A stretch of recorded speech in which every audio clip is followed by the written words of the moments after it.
ஒரு நாள் ஒரு குட்டி பொண்ணு அவ பாட்டி கிட்ட எனக்கு ஒரு கதை சொல்றீங்களன்னு கேட்டா.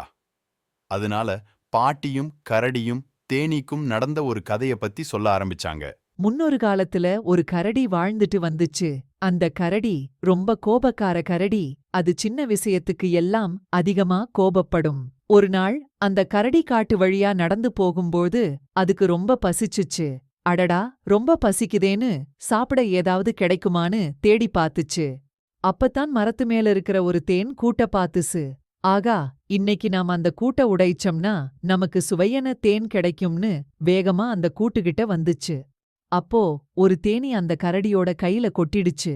வலி தாங்காத அந்த கரடி, நான் எவ்வளவு பெரிய மிருகம், என்ன ஒரு சின்ன தேனீ கடிச்சு அழுக வச்சிடுச்சேன்னு ரொம்ப கோவப்பட்டுச்சு. இந்த தேனீயா விடக்கூடாதுன்னு அந்த கூட்ட உடைக்க பாத்துச்சு. அப்போ உள்ளிருந்த எல்லா தேனீயும் வெளிய வந்து அந்த கரடிய மாத்தி மாத்தி கடிக்க ஆரம்பிச்சுச்சு. ஒரு தேனீ கொட்டுனதுக்கு ரொம்ப வலிச்சதே. இப்ப எல்லா தேனீயும் கொட்டுனா நம்மளால தாங்க முடியாதுன்னு பயந்த அந்த கரடி வேகமா ஓட ஆரம்பிச்சுச்சு. தொடர்ந்து துரத்திக்கிட்டு வந்த அந்த தேனீ கூட்டம் விடாம அந்த கரடிய கடிக்க ஆரம்பிச்சது. வலிதாங்காத அந்த கரடி பக்கத்துல இருந்த குளத்துல குதிச்சு தேனீங்க கிட்ட இருந்து தப்பிச்சது.